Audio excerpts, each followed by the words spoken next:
Bonjour à tous, je suis Arnaud et je viens aujourd'hui pour vous faire l'exhortation sur les tests de ce jour. Après lecture, je vois que les tests de ce jour viennent nous mettre face à notre incrédulité, face à notre foi en Jésus-Christ. La première lecture qui est tirée de la lettre aux Hébreux vient nous mettre en garde d'ailleurs en nous rappelant qu'il faut croire en Jésus-Christ, avoir foi en lui et en sa parole. Et cela avant qu'il ne soit trop tard. Et aussi pour que nous ne soyons pas les derniers à aspirer à son repos. Voilà. Parce que le Christ nous a fait une promesse. Et si nous voulons aspirer à cela, bien entendu, nous devons mettre les moyens, appliquer ces commandements-là ici sur terre. En effet, nous avons reçu la parole du Christ. Mais la question que nous devons nous poser, c'est qu'avons-nous fait justement de cette parole-là? Ces tests nous rappellent que ceux qui reçoivent la parole et qui ne la transmettent pas, qui ne la divulguent pas, d'une manière ou d'une autre, n'entreront pas dans le royaume du Père pour trouver ce repos-là auquel ils aspirent. Dans la mesure où nous profitons des bienfaits de ces paroles-là, des merveilles, pourquoi est-ce que nous la gardons jalousement pour nous, de façon consciente ou inconsciente? Nous ne devons justement pas être égoïstes.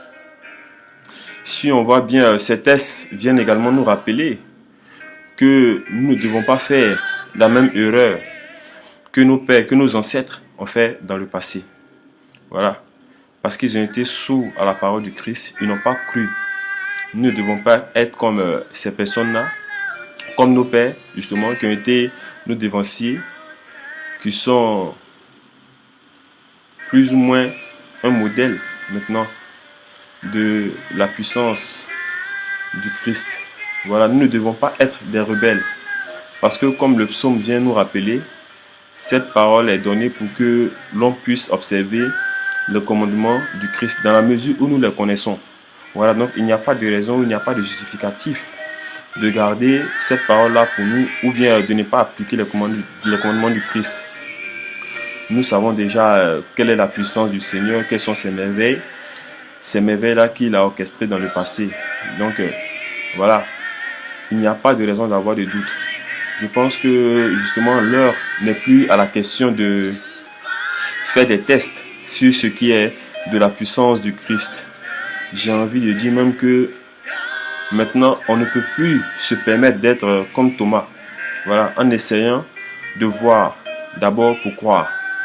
Mais nous devons plutôt être comme le groupe sanguin O, voilà, c'est-à-dire des donneurs universels de la parole de vie, de la parole du Christ à tout le monde autour de nous. Nous devons divulguer cette parole-là sans avoir crainte, sans avoir peur, dans la mesure où nous savons que en faisant cela, c'est ce que le Christ demande. Nous partageons notre bonheur, nous partageons le bonheur que cette parole-là nous fait autour de nous. Voilà, et cela par nos actes, par nos faits et gestes, voilà, par notre vie au quotidien. Et en agissant ainsi, nous pourrons nous empresser justement d'entrer dans le royaume du Christ, d'entrer dans ce repos-là que le Christ nous promet. Et nous ne devons pas être de ces personnes-là qui tomberont parce qu'ils ont refusé justement de croire en la parole du Christ.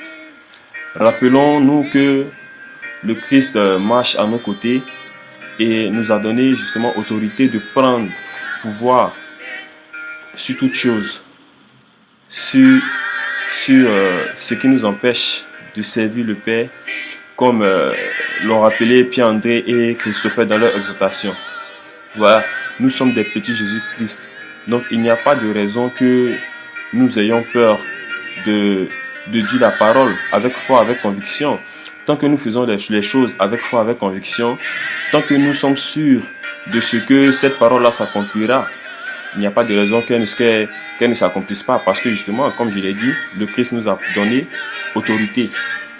Donc, à nous justement de ne pas douter de notre foi et de la mettre en pratique de croire en ce que les choses iront toujours bien.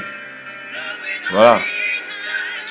Pour terminer, je vais nous exhorter à être comme des étendards, montrant ou reflétant le commandement du Christ auprès de nos semblables.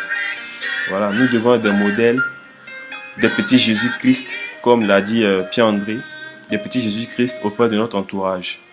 Ainsi, nous pourrons aspirer à ce repos éternel-là du Christ. C'était ce que j'avais voulu partager avec vous aujourd'hui. Que Dieu nous bénisse et qu'il nous fortifie et nous garde. Amen.